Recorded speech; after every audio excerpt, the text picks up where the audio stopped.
So hi everybody, it's Feel Good Friday again.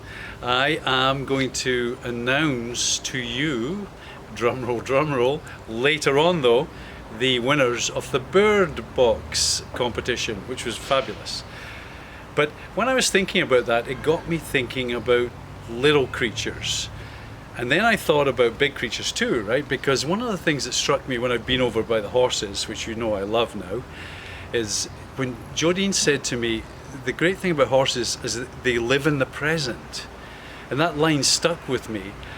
And then of course it made me think of a line also from a poem that I had to learn to recite off by heart when I was in elementary school way back in Scotland.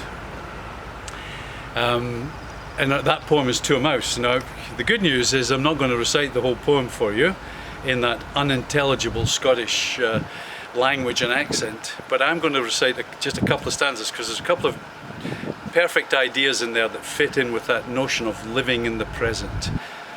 So in To a Mouse, the poet says to this little creature, "But mousie, thou art no thy lane, and proving foresight may be vain.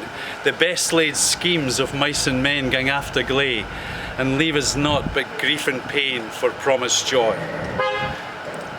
We're getting all the sounds in the background today, but if you heard the line in there, mice and men, which of course is where the title of the famous novel came from, and it's all about the best laid plans can often not turn out how we expect them to turn out.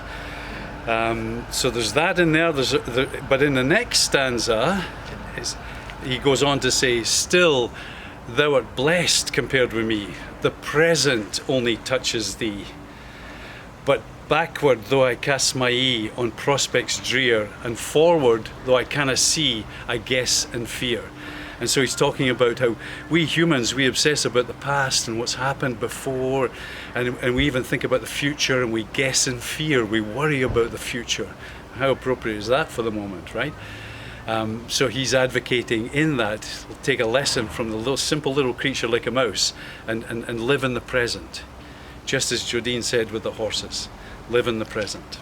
So that's my Feel Good Friday message for you, coupled with a bit of Scottish language stuff, which I can translate for you at some other point properly. So there we go, without further ado. To cap off Feel Good Friday, some people are going to feel good. It was a really difficult contest to judge because the entries were terrific. And there are 5 house points for each entry, for each person that entered the competition. So well done you. With great difficulty to separate them all, we had to though. In 3rd place, receiving a water goblet, is in 3rd place Adele Bartfi. In 2nd place, also receiving a water goblet, both very well deserved, is Clara Lake. And in 1st place, receiving a $15 voucher to the fabulous Fishbowl Cafe, which reopens on Monday, is Zach Stazescu, if I've pronounced your name correctly, Zach. So well done, Zach. Well done, Clara. Well done, Adele. And congratulations, all of you. Thank you.